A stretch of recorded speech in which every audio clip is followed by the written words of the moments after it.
So the question we have is, a survey was conducted by a group of students as a part of their environment awareness program, in which they collected the following data regarding the number of plants in 20 houses in a locality. Find the mean number of plants per house.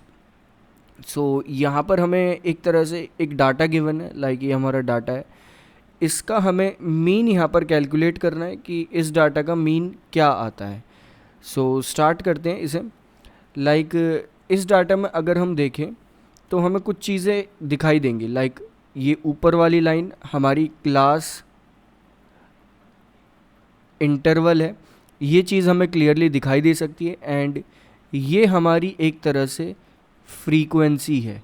और इस data को अगर हम simply language में समझें तो सिर्फ एक घर ऐसा है, यानी कि टोटल उस लोकेलिटी में 20 हाउसेस थे, जिसमें से सिर्फ एक घर ऐसा है जिसके पास या तो 0 से लेके 2 प्लांट्स उनके घर में उन्होंने प्लांट करे हुए हैं. 2 घर ऐसे हैं जिन्होंने 2 से लेके 4 प्लांट्स प्लांट करे हुए हैं, लगाए हुए हैं. तो इस टाइप से पूरा डाटा हमारे पास है. हमें यहाँ पर अब मीन कैलकुलेट करना है और कोई भी एक सूटेबल मेथड हम यहाँ पर यूज़ कर सकते हैं. अब स्टार्ट करते हैं कि हम कौन सा मेथड यूज़ करेंगे. तो नॉर्मली हम यहाँ पर बहुत ही एक सिंपल वाला डायरेक्ट मेथड यूज़ करेंगे मीन कैलकुलेट करने का. तो कुछ इस तरह से हमारा डाटा यहाँ पर चेंज हो जाएगा.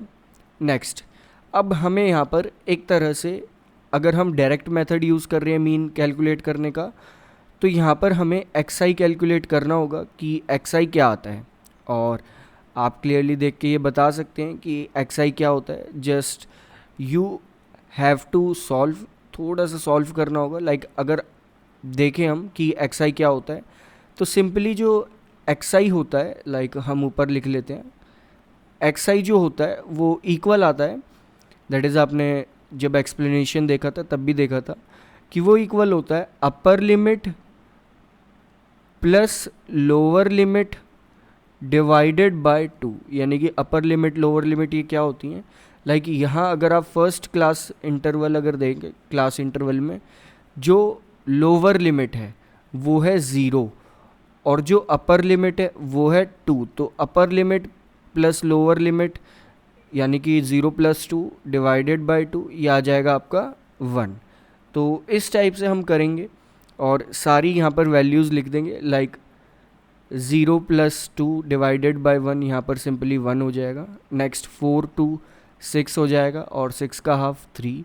नेक्स्ट 6 4 10, 10 का हाफ 5. तो इस टाइप से चलता जाएगा 1 3 5 7 9 11 13. इस टाइप से आपकी यहाँ पर एक्स आई कैलकुलेट होकर आ जाएंगे. नेक्स्ट, अब हमें क्या करना है, एफ आई को एक्स आई से मल्टीप्लाई करना है. क्योंकि अगर हम देखें जो डायरेक्ट मेथड के अकॉर्डिंग जो मीन होता है, दैट इज़ मीन जो होता है डायरेक्ट मेथड के अकॉर्डिंग, जिसे हम एक्स बार भी कहते हैं, वो इक्वल होता है समेशन